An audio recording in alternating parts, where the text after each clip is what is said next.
The summer before last, I had my beautiful baby boy, Jace.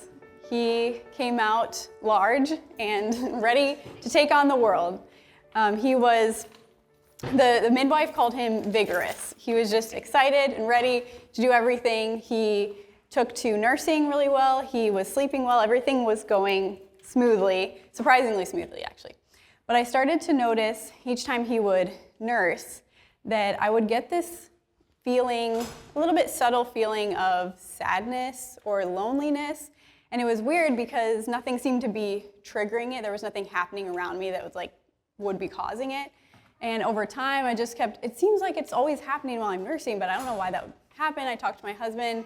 It was just kind of weird and curious. I finally decided to Google it, which is not usually a good idea for that kind of thing. But I actually found something, dysphoric milk ejection reflex, which sounds really scary, but it's like a sciencey way of saying you feel sad when your milk lets down when you nurse. It's a thing. I was like, okay. Hasn't been a lot of research done on it yet. It's kind of being studied right now, but what they are starting to find is that there's a chemical in the brain called dopamine, and in order for the milk to let down for you to nurse, the dopamine level has to just dip, just a very short period where it goes down, and that kind of allows other chemical processes to go on, and it allows your milk to let down. And for most people, they don't feel this at all. They have no idea that it's happening. It just happens in the background. But for a small percentage of lucky people, we feel it as sad or lonely or depressed or things like that. Thankfully for me, it was fairly mild, and just understanding what was going on and kind of targeting it and having that window into it helped me. We were able to continue our breastfeeding journey, and it lessened as he got older. It wasn't as noticeable. But it's just a really interesting little peek into actually what happens to all of us, both men and women. We all have dopamine in our brains, this chemical, and we all go through these ups and downs, fluctuations, all the time during the day from dopamine. And so today what I want to do is talk about one role of dopamine in our brain and how it happens and how it works. And then we can use this understanding, this little window into the brain, to help us create some strategies, some plans for how to spend more time on what we truly value and want to spend time on, and less time on distractions. So that's the plan. So dopamine, it's a chemical in the brain. Brain cells, some of them release it, others receive it, and it allows the brain cells to talk to each other. It's all around the brain. You also have lots of other chemicals talking to each other at the same time. So there's all these kind of going around, floating around. And you might have heard of dopamine as the pleasure molecule, but it's a little bit more nuanced than that. It's a little bit more complicated. So an important part to know is that you always have this baseline level of dopamine in your brain. And that's kind of where your brain is happy. It wants to be at this level that it's comfortable with, this baseline level. So there's a little bit in floating around all the time. Your brain is happy there.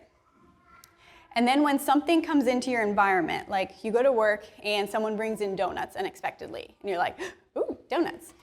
Dopamine gets released a little bit extra, so you get this spike in dopamine. It makes you feel good, maybe short term, a little bit happy in the moment, excited, and it also is connected to or tied to getting you to do something. So it's like, oh, I feel happy. I want to take a donut and eat it. So there's a spike in dopamine, and then there's a trigger to try to get you to make some sort of response. The good part, the really important part about dopamine, we all need it because that trigger to do something motivates us to get things done in the world. It motivates us to get out of bed. It's a reason to, I want something, so I'm going to take action, like exert physical activity to go get something that I want. So we all need that. It's a motivator.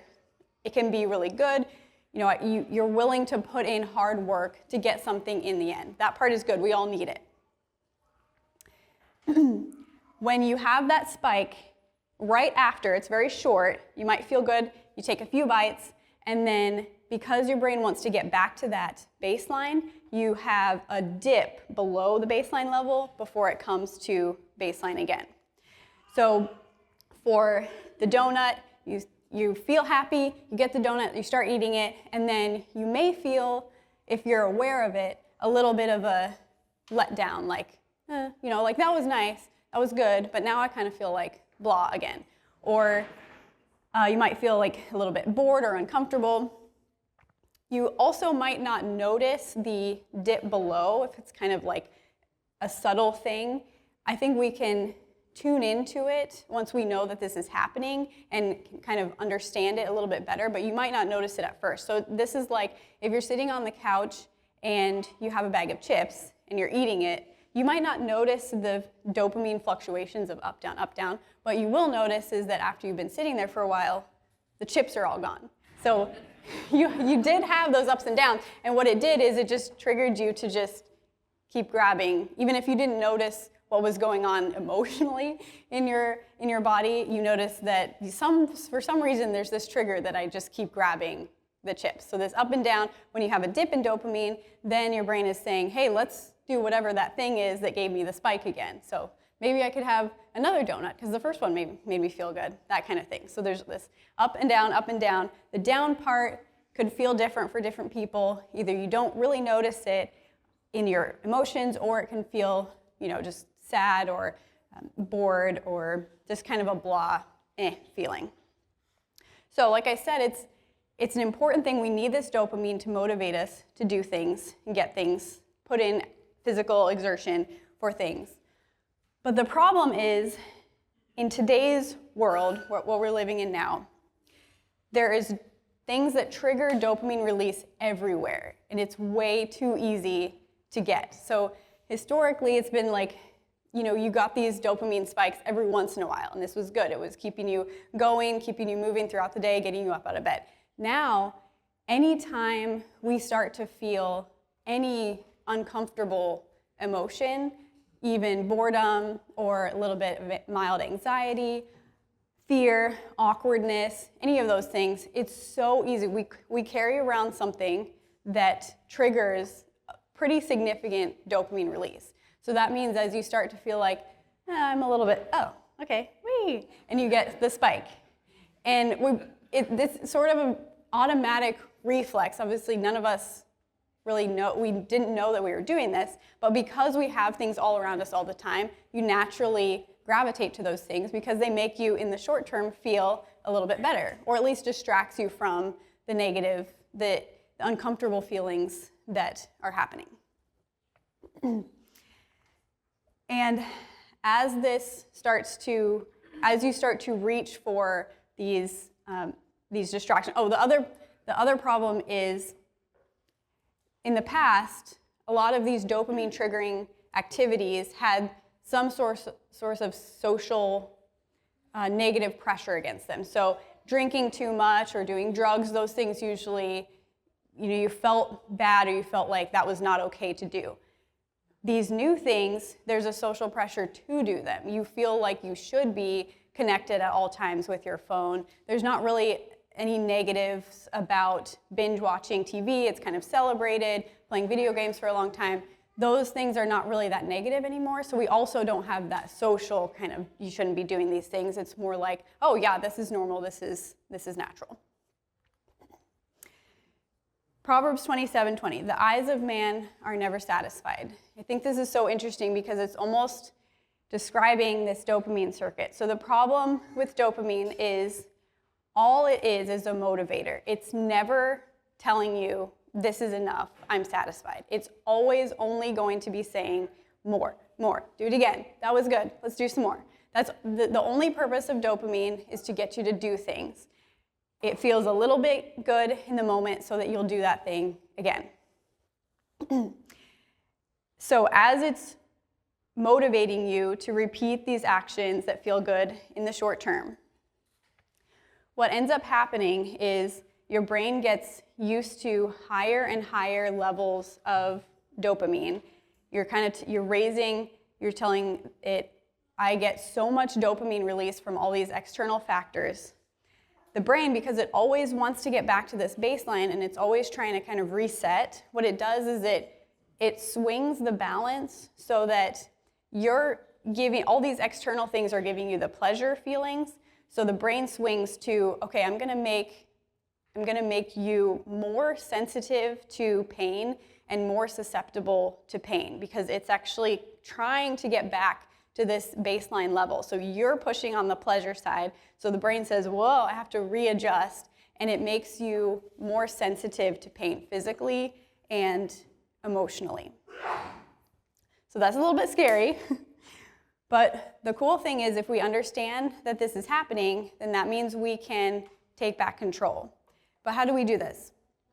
This means that we can swing the balance to the other side. So if you are willing to sit with and experience mild, uncomfortable feelings in the short term, you're telling your brain, okay, I'm feeling boredom, I'm feeling a little bit of fear, mild anxiety, those types of feelings.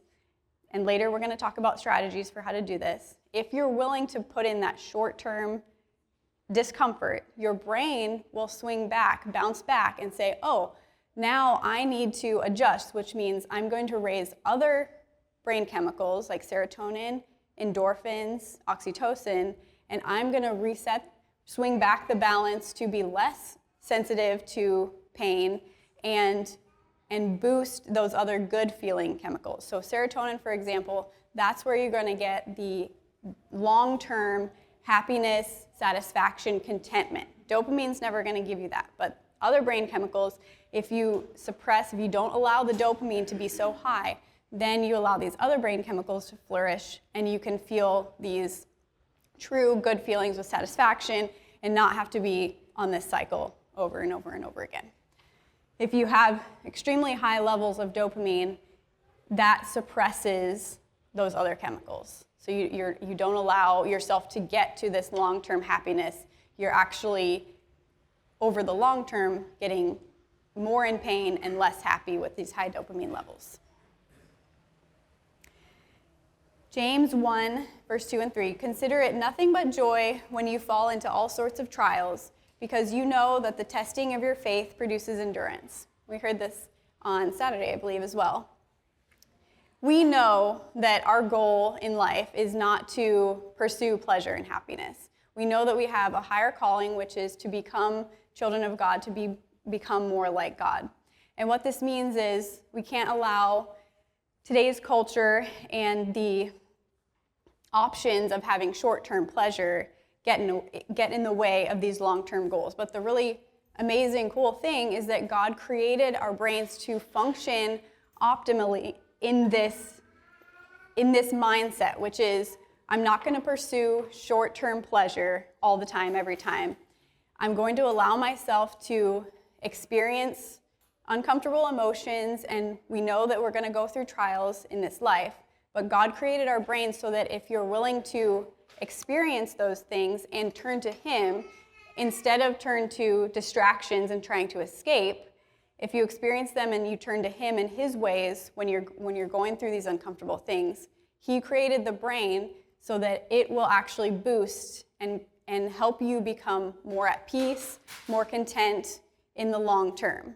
We kind of already knew this, but I think it's really cool to understand that He physically made our brains to work in this way. So our brains don't work optimally if we're constantly pursuing short-term pleasure or whatever is sort of distracting us in the moment. But obviously this is so much easier to say than it is to do. And one of the challenges is the sensation of wanting is not a choice that you make, it's a reaction to things you encounter. So that means that if someone brings in the donuts, the dopamine spike and the kind of urge to grab it, we don't really have much control over that. That's like a reaction, a reflex in the brain, basically. What we do have control over is separating, making more space between that reflex that we feel and how easy it is to get that thing, actually carry out that behavior. So we can put some space, we can make it more difficult for ourselves to be able to just grab reflexively whatever our brain is telling us at the moment is sort of that dopamine spike. So we're going to go through some specific strategies and ideas for how we can do this. But I wanted to bring up two other points because I'm going to be focusing a lot on smartphones and social media because those are the kind of things that most people are struggling with or kind of battling with right now. And there's 2 points that I think I didn't really think about before, but I think are helpful as we come up with these strategies. Number one, social media apps on our phones are doing more than distracting us. Apps can change our behavior, what we think, how we feel, and how we understand ourselves. So I used to call it a distraction. It is a distraction, but social media apps and our smartphones are more than a distraction because they're motivated to change how we behave. So it's not just kind of something like, squirrel, like nature out there. It's grabbing us. It's trying to force us to, or persuade us to spend more time on the social media apps.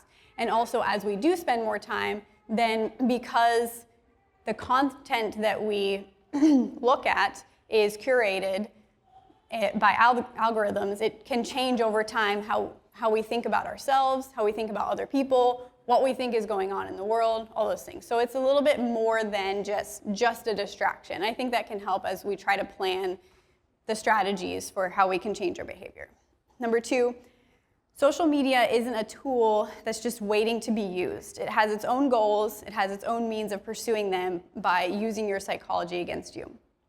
So I thought this was interesting too, because a lot of times when new technology comes around, we think it's a tool, it can be good or bad, it's kind of neutral. But social media and the way smartphones are built now, it's not a tool in the sense of like a hammer. A hammer just sits there. If you don't use it, it doesn't care. You can forget about it. It doesn't yell at you or like bing or make a noise or grab you and say, hey, you haven't used me in 2 weeks, like get over here. It doesn't do any of those. It's just in your shed or wherever it is, and it sits there. Your phone, the social media apps, at least the way that they are built, unless you go in and make some changes, they are trying to persuade you, again, to change your behavior, to change how you think. So it's not just a tool in that sense, and we have to be a little bit more strategic in how we change our behaviors because of it. So we're going to talk about some strategies. I want to bring up that for each person, the strategies and also our goals are going to be different. So for one person, you could, someone can open up Facebook in the evening, use it for 30 minutes, check their photos, catch up with a couple people, close it down, and it's fine. That's not getting in the way of anything. It's not taking over. They feel good about it. It feels like a productive 30 minutes, and that's it. Fine. For someone else, they could open up Facebook, somehow start, using it for 2 hours. At the end, they feel like that was such a waste of time. Like, what am I doing? I'm not reading my Bible. So we each are sensitive to these types of dopamine spikes in different ways. So you have to create goals for yourself based on what do I want my day to look like? Are there things that are taking up time that I don't want to take up time? Is it getting in the way of other goals? And then make strategies specifically for that. And it's going to look different for different people. So we can't use it, for example, on our spouses like, hey, you're in this dopamine cycle, you need to get off that. We have to each we can't use it as a weapon. Also, if you feel like, or if you know someone, if your kid or loved one or something feels like they are way out of balance on this dopamine ride, which means you feel kind of out of control with how much you're using your phone or a certain app. You feel like you don't take pleasure in the simple things in life anymore. Like you had hobbies before, but you are not doing those anymore because you're just focused on this thing. If you feel like you're very, very out of balance, the suggestion is that whatever that behavior is, you cut it out completely for 30 days. So you take out, you delete whatever the app is, or whatever behavior, you cut it out, and you don't do it for 30 days. The first 2 weeks are going to be not fun. Yeah, exactly. So your brain has gotten used to this very high level of dopamine that's being released from this external thing constantly. So when you take that away, then it crashes way below baseline, which means you do not feel good. For 2 weeks, life is not fun. You can reach out to people, have accountability partners. We can talk about more strategies for that, but 2 weeks, well. But as 2 weeks passes, your brain figures out, okay, wait, I have to get it together. I'm not getting this dopamine from whatever source it was, so I'm going to have to produce some on my own. The other chemicals start getting back into balance. It's a reset to get back to this baseline, and so the second 2 weeks, you're feeling kind of better and better as your brain gets back to this baseline. And then at the end of 30 days, you can decide, do I need to just keep this out of my life forever, or can I try some moderation strategies? Can I use this in moderation now that I've kind of gotten back to a reset? So I want to take just a couple minutes to let you write down 1 or 2 goals. Anything that if you have a behavior in your life that you wish you weren't doing as much, not spending as much time on it, just think about how you can apply this in your own life. It could be, I'm playing video games for 4 nights a week, but I only want to play them for 1 night a week. Or something specific that you want to change, like I only want to use Facebook in the evenings after dinner for an hour or something like that. So I'll just take a minute to let you think about that so we can start thinking in our own lives how we can apply these. And then we're going to go through the specific strategies for how to achieve these goals. Another idea is, I think for a lot of us, maybe it wouldn't be ideal for us to wake up and the first thing that we do is to check our phones. So one goal could be, I want to read my Bible before I check my phone in the morning, or I don't want to check social media until these things have gotten done during the day.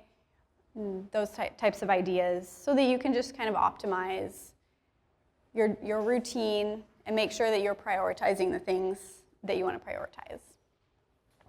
Okay, so the strategies. So as I go through these strategies, think about which ones you could most optimally apply to your goals. So I'm going to start out with some practical ones. The first, it's called self-binding, but it's cool because we actually already know some of these strategies from the way that God helps us moderate our behavior. So the first category of binding is chronological. So we already have this in the Sabbath. So certain behaviors are okay during the Sabbath, and we abstain from other behaviors during the Sabbath. So anything that's time related. So you could decide to have a digital Sabbath, it could be at a different time, or you could, like I said, say something like, I'm only going to use Facebook in the evenings, or I'm only going to check social media at these certain times. Sometimes just making that specific rule for yourself is enough, but a lot of times it's not, because it's so easy to just go back to it. So you can use technology. There are apps where you can set rules sort of preemptively for yourself. So you tell the app, I can't use these apps during these times of day or these days. They were created for, getting people to be productive at work during work time. So you can shut down all social media, websites or apps on your computer or your phone during different times, but you can use this. So these are things that you can set up ahead of time. And like we talked about, the dopamine spike part you don't really have control over, but we have control over how hard we make it for ourselves to get to that response. So these are ways that you set it up ahead of time, and then when you do have that that dopamine spike, which means like you see a commercial on TV or you feel a little bit of a bad feeling and you want to turn to it.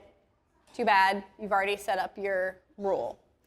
The flipped app, I haven't used it, but I think what it said was there's like no way to get around the rule once you've set it up. Even if you turn off your phone and turn it back on stuff, you cannot access whatever you've shut down. So that can be helpful, especially if you're kind of struggling to moderate your behavior the way you want to.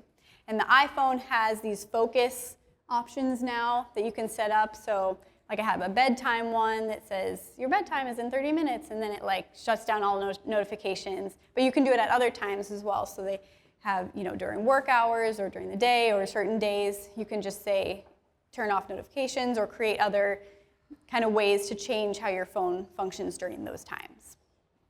The next one is categorical. So God gives us this as well. We have clean and unclean meats. Some things are okay to eat. Some things are never okay to eat. So you can do that too with your own moderating goals for social media or your phones. You can decide, this app is just not ever helpful or productive for me. It's not useful. I'm going to say no, that one's not allowed, but something else might be helpful. And so that's another idea to how to kind of make a rule for yourself. And the last one is physical. So it means kind of taking away access to the thing, and it can be temporary or permanent. So you can delete apps from your phone to make it more difficult. You can only check them on your computer. You can delete apps just from your front screen so you don't see them. The coolest one that I've found so far, it's like a little program called the Newsfeed Eradicator. It's a plugin for your browser. So like on Chrome or whatever browser you use, you add that to it, and then you link up your accounts, whichever ones that you want to turn on to eradicate the news feed. Because Facebook, for example, I'm like millennial, so I still use Facebook for stuff, and it seems hard to get rid of it because a lot of people use it for groups or events or messaging, keeping in touch, that's it. So you don't necessarily want to completely sign off forever, but this, you still have access to everything. So I can check my notifications, messages, I can search for stuff, I can post if I want, I can look at my events, everything except the news feed, the scrolling part, gone. Poof. There's just a quote, random quote that they stick up there. So you go on Facebook, and if there's a notification or whatever, you can check it, but otherwise it's just like, oh, there's nothing else to do. It's so awesome. I love it. Sometimes, because before, I would like almost reflexively check Facebook just as like something to do when I was bored, and so I'll still sometimes do it and then just be like, oh yeah, there's nothing. It's awesome. So that's an idea. There's a lot of ways now that we can use technology to help ourselves if we're thoughtful about it. There's more things like this that are being built as people kind of recognize that these time wasters are not how we want to live our lives necessarily. So another way to think about all these things, the book Atomic Habits has suggestions for how to break a habit. So they say, make it invisible, unattractive, difficult, unsatisfying. So I think one of the biggest things that we can do that makes an impact right away is turn off notifications. So that would be make it invisible, which means the dings, the badges, the banners, the little red dots, you can turn all that off. And why it's important is with the notifications on, the phone or the computer or whatever device is dictating to you what you're doing and how it's kind of controlling your behavior instead of the other way around. So if you think, oh, I'm going to open the Bible app and look up this thing, as soon as you open your phone, your eyes go, oh, I got a new notification on my social media, or I got a new email, or someone sent me a message, and it's so hard not to check all those things, and then all of a sudden you're not doing the thing that you plan to be doing. So now the phone is controlling you instead of the other way around. That's why they talked about it's not just a tool or a distraction, it's actually controlling your behavior. But when we turn off notifications, then we start to gain that control back. So then you decide when you want to check the social media app and see if anything's happened. And again, you can decide for yourself, it might not be helpful to turn off notifications for messages because then you might be like constantly checking to make sure that you didn't miss a message. But for social media apps or for emails or however it works best for you, if you turn those off and you say, I'm going to check my email at this time of day and deal with it then. I'm not going to allow it to control my whole day back and forth distractions. You can make it unattractive. You can actually turn your phone black and white, and that causes it not to release or trigger as much dopamine because it's not as attention grabbing. The color actually makes it a lot more attention grabbing. So you can turn it black and white. You can do that for different times of the day, like at night, things like that. That can help you control the behavior a little bit better. You can make it difficult. You can force yourself to sign out of apps so that you have to sign back in if you want to use it, or delete apps from your phone, like I said, so you can only check it on the computer. I have Newsfeed Eradicator on my computer from Facebook. I deleted the Facebook app from my phone, but I still am working on, sometimes I'll check Facebook through the browser on my phone, that's like that.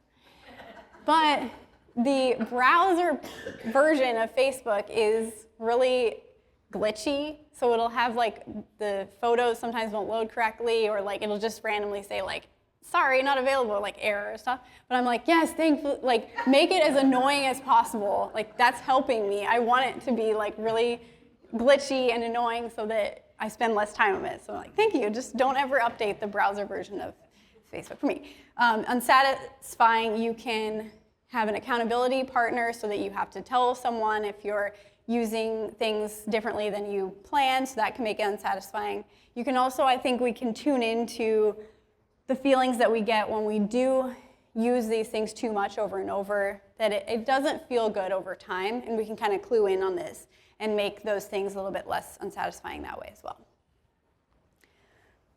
Okay, so the next overall strategy. So we talked about ones that you can do preemptively, and then now we can kind of talk about a lifestyle. I thought it was really cool because as I was reading resources and things for this talk, they weren't from Christian sources, but a lot of different resources talked about the importance of honesty. The funny thing is they have to call it radical honesty because most people call themselves honest. Oh yeah, I'm an honest person. Except for like, if it's gonna make the other person feel bad, or if it's gonna make me look bad, or like, like I'm honest, but. So they had to call it radical honesty, which means, no, I'm honest even when it might hurt me, or even someone else to some extent. We don't have to be mean, but to be honest about the hard things as well. So they call it radical honesty. But there's research actually coming out that supports how important this is. So the front part of the brain, called the frontal lobes, that is kind of your control or your brakes. So we talked about how the dopamine spike wants to trigger you to take an action. But of course, we don't always have to take that action. We do have some control over our behavior. And the frontal lobes is kind of where that happens. It gives you the ability to say, like, no, that's not going to be best for you in the long run, so I'm not going to do that reaction, take that response right now. There's some research coming out suggesting that if you are radically honest, if you have a lifestyle of honesty, you can actually strengthen the connections between the other parts of the brain and the frontal lobes. So you can actually help yourself have more control and strengthen these sort of brakes that you have on your behavior through being more honest. So that's pretty cool. And we know that it's really important to be honest to develop deeper relationships. First, we have to be honest with ourselves about what behaviors are not working in our lives. We have to be honest with ourselves about that. And then we have to be honest with other people, and we're going to really need that, I think, if we're working to be able to experience uncomfortable emotions more. We need to have deep relationships with others, and the only way that we can do this is through being honest. The last general strategy, so we talked about something that you can do ahead of time. We talked about something that is sort of a lifestyle that we do all the time with the honesty. Now, what do we do in the moment when we start to feel something uncomfortable and we would reach for a distraction, but we don't want to do that. My suggestion is that we can learn to be better observers, both of ourselves and of the outside world. So what does that mean?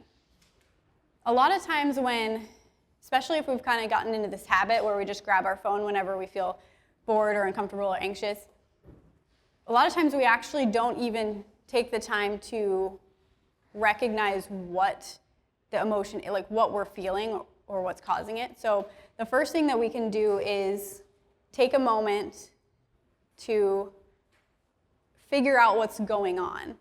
What do I feel right now? Am I feeling bored? Am I feeling frustrated? For me, in my stage of life, tired. Like a lot of times I find I want to just be on my phone because I'm so tired. It's like easier to just like be distracted by something than like experience the feeling of being tired.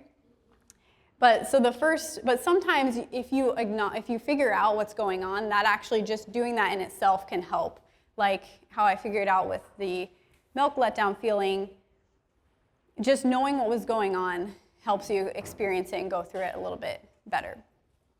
Sometimes you can figure out, is there something that I can do? Like, do I need to go to bed earlier tonight so I can feel better tomorrow? Or is there someone that I need to reach out to because there's some issue that's kind of like weighing on me? Is there something that I can do to make this feeling something more productive that I can do? Or other times, there are things that you can't do. Like you figure out, I'm feeling this way and I probably am just going to have to feel this way for a certain period of time. There's nothing really that I can do about it, but this is what I'm experiencing. And at that point, once you've identified it, you can take time to pray, ask God to help you through this and give you strength, and then you can turn your observation outward to your environment. So what that means is we can be better observers of if we're going through something uncomfortable, we're feeling things, if we don't have that option of just distraction, we can actually turn that to, is there something that I can help with in my environment right now? Are there things that I could make better? Is there someone that is in need that I need to reach out to or that I could help in some way? And you can also just take time to immerse yourself in what you're experiencing. So instead of being distracted, even if you're feeling kind of bad, you can take time to say, it's a nice day outside and you can notice that. Or you can appreciate the sound of your kids playing. Or you can, maybe I should just go take a walk and experience that if I'm not happy with where I am right now in this moment. Another way of putting that, instead of running away from the world, we can find escape by immersing ourselves in it. So the world in this case just means your world, your environment, whatever you're experiencing.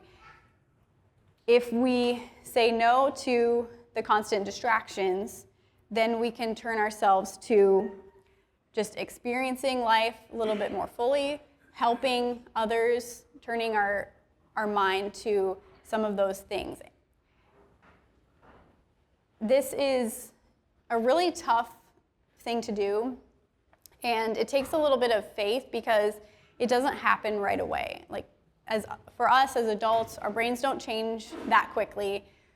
In order for us to change our perspective and our habits, we have to make small changes daily over a long period of time. So this will take months or years of just keep practicing, just keep trying some of these things. One thing that's concrete that you can do is start a gratitude journal.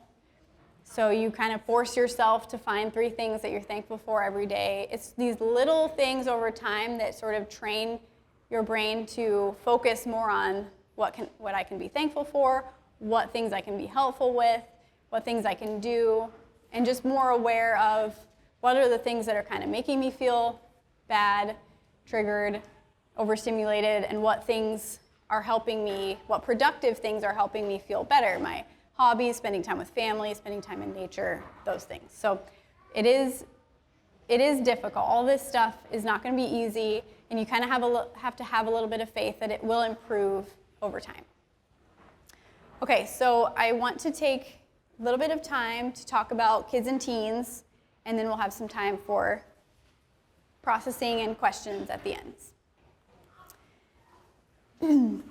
So we talked about the frontal lobes. The frontmost part of that is the prefrontal cortex. And in little kids, this area, this front part, is super densely overconnected. So after birth, there's like tons of, like all the brain cells are connected.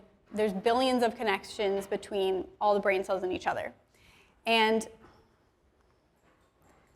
as from around age 10 to age 20, these connections are actually mostly pruned away. Some connections are strengthened, but a lot of them are destroyed, pruned away. So you have more connections as a kid, and then they get less and less. The way that the brain decides which connections to prune away and which ones to strengthen is by the experiences that their kids are having at that age. So basically through the teenage years, whatever experiences they're having during that time is telling the brain this is important, this is not important. It's molding, scaffolding, structuring the brain for what it's going to be as an adult. The reason that this needs to happen is lots and lots of connections makes the brain super flexible, and it makes it easy to learn new things. So that's why kids, they just absorb stuff. They are learning new things all the time, but what they're not good at is efficiency and like accuracy. So whatever we train the brain to be, this is what's important, it's going to get more and more efficient. And that means you take away the unnecessary connections and you strengthen and insulate the important ones. And then as an adult, that means you're very efficient and accurate in the things that you need to be. So it's an important thing that has to happen, but we have to recognize this 10 to 20-year-old period as special and different from the adult brain. At the same time, kids are describing the same struggles that we have in these distraction areas. So one teen said, as soon as I feel uncomfortable, anxious, etc., my phone is my escape. So the dopamine process is exactly the same in kids and teens as it is in us. There's actually research to show that the teen brain is more sensitive to dopamine than the adult brain. So it's a special time, and they're going through this period with the same challenges that we're talking about. And to me, I actually feel like this might be kind of the most challenging time period as far as in history for these challenges, because the social media and smartphone technology is old enough to be very efficient and nuanced and persuasive. So they've had enough time to kind of hone their craft. But at the same time, they're only just now is there good long-term research coming out about the effects of social media. It's just now starting to happen, and there'll be a lot more research to come. And also, just like any technology, rules and regulations lag behind the technology. So teens right now are in this state where the technology is very sophisticated, but there's no really rules or regulations about it, and people are still kind of trying to prove. For scientists, there's a long period of information gathering before they can come to conclusions about, well, is it really social media that's the problem, or are there other things causing it? So it's kind of, I think right now, a very challenging time. But there has been, recently there's a Surgeon General advisory about teens, social media, and mental illness. There is just recently good research coming out showing that it does seem like social media is harming teens' mental health. There's been huge increases in suicide, suicidal thoughts, actions, and depression and anxiety from the time that social media came on the scene to now.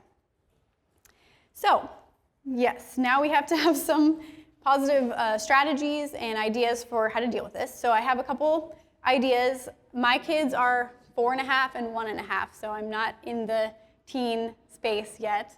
but I have some thoughts about it. Number one, they're always watching. For me, that's my daughter June. That's just like an old flip phone that doesn't work at all. She takes the flip phone out and she's like, Mom, I need to check my phone. She's scrolling, like swiping on the flip phone. So we have to be a good example for our kids, of course. We have to get our behaviors under control and show them what healthy use of technology is, even if it's not fun or kind of takes away from some of the things that we're doing. And we don't need to feel pressured to follow or conform to society on those issues. Because like I said, we have a higher calling, a different goal than most people do in the world. So for example, all the social media apps that I know, you are supposed to be 13 before you can get a social media app. So the kid has to be 13 before they can sign up for an account. But tons of kids younger than 13 have these apps, most probably now. We don't need to feel pressured to conform to that. You can say, I'm sorry, other families might be making different decisions, but in our family, we don't lie, even if it's online. We don't lie about our age. We don't lie to get around rules. That's not something that we do. So we don't need to feel pressured to conform to those types of things just because it's happening all around us. Number two, I think is really important to involve them in the conversation. One reason is we're always going to be behind. There's always new apps, new trends, new things happening that you're probably not going to know about. So you have to involve them in the conversation to even know what the current issues are that they're dealing with.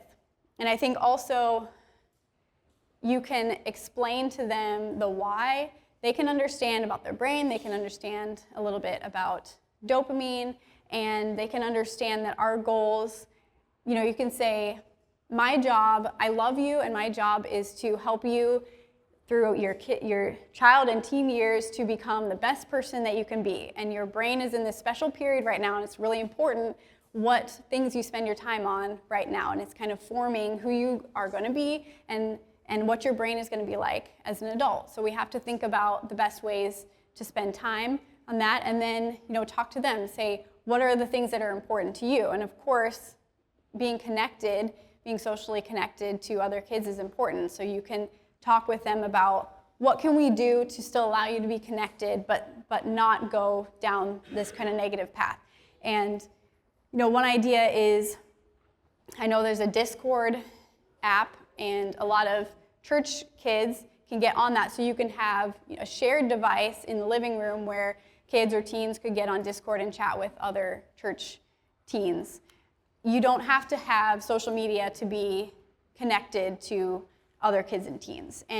But again, I think it's going to change over time. There's going to be different possibilities. So you have to talk to them and say, what are your priorities? What are you trying to get out of this? And then how can we find creative ways to do that while still keeping you safe and not allowing these things to kind of take over your life during this special period? And there are a lot of apps now or programs now that you can get that help us as parents monitor kids' activities. So when you do decide for them to have some of these things like a smartphone, there's apps now that you can use to monitor. You don't let them download apps by themselves. You can see even what their messages are like, if it flags something that's violent or dangerous or harmful. There's a lot of ways now that you can work together as a family to be kind of more in control and decide what's going to be productive for you as a family as you keep your kids connected. One strategy from Atomic Habits, it says, join a culture where your desired behavior is the normal behavior. So like I said, I know that it's really difficult right now because social media and smartphones are so ubiquitous with kids and teens, but I think as a church culture, we can kind of create this. We can be creative with how we're going to, we're all spread out, so kids need to be connected, but how are we going to do this in a way that is healthy? And I think we can start even encourage your teens to start talking to their friends and other teens about some of these issues.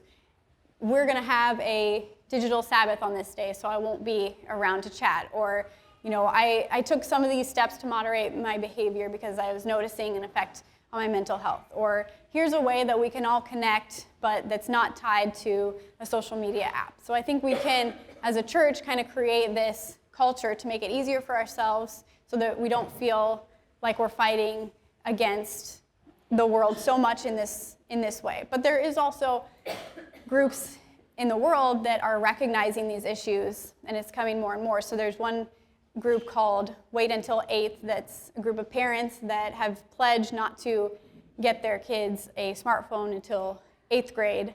Not saying that's necessarily the magic number, but there are parents out there that are recognizing some of these kind of risks, and so you're not alone in trying to mitigate or control this type of behavior.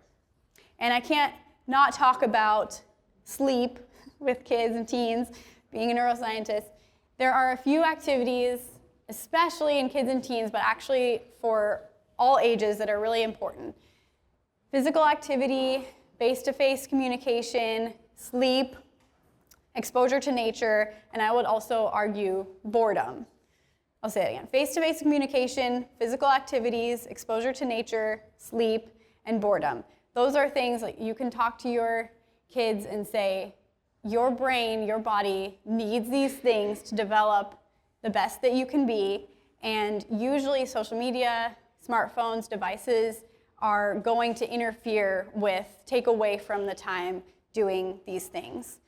Anytime a kid or a teen is learning new things or trying new things, having experiences, they go to sleep and the brain gets to work encoding, cleaning up things, taking out the trash, making things stronger, taking out other things. It's so, so important. They should be getting at least 8 to 10 hours of sleep. So if something is getting in the way of that, then we need to make a change. You can even make it a family thing that, we don't take our devices into the bedroom. We put them somewhere else at night. Good night, we get our sleep. We prioritize sleep.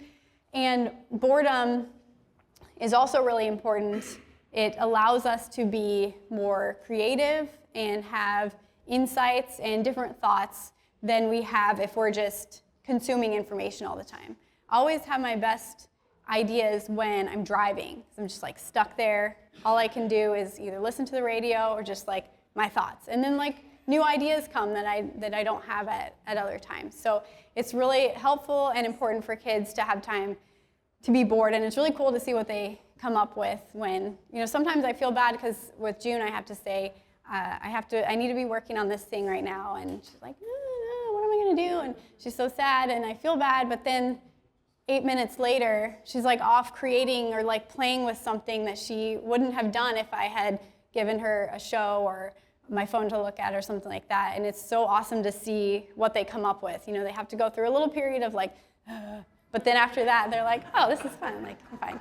But then you have to do it over and over and over again. They don't remember that, but it's okay. So face-to-face communication, physical activities, exposure to nature, sleep, and boredom. We have to be doing those things, and if other things are getting in the way, then we need to make a change. Psalm 16:11. You will make known to me the path of life. In your presence is fullness of joy. In your right hand there are pleasures forever. So we know that God offers us the ultimate satisfaction, peace, happiness. I hope that this little window into the brain has helped you understand that in a new way, and I hope that we can make some strategies to moderate our own behavior and also teach that to our kids so that we don't fall for the thrill and the lie of dopamine. So I just want to go through a couple resources. I have pieces of paper if anyone didn't get one, and there's a QR code there. So if you follow the QR code, there's a folder of more resources. I have some talking points for ideas for talking with teens, but please feel free to reach out to me if you have questions like specific issues or specific questions about talking to kids or teens or any of this stuff. I love talking about it. Dopamine Nation by Dr. Lemke. She's a psychiatrist and she has so many amazing insights, I think, about these issues. I will add a caveat. She uses patient stories, and there are some sort of shocking, graphic stories about addiction in there. So it's not for kids, I would say, but I thought it was really helpful and useful, especially if you need more information into those things. The Molecule of More talks a lot more about dopamine and how that works if you're interested. Wait Until 8th is the group of parents that are waiting until 8th grade for a smartphone for their kids.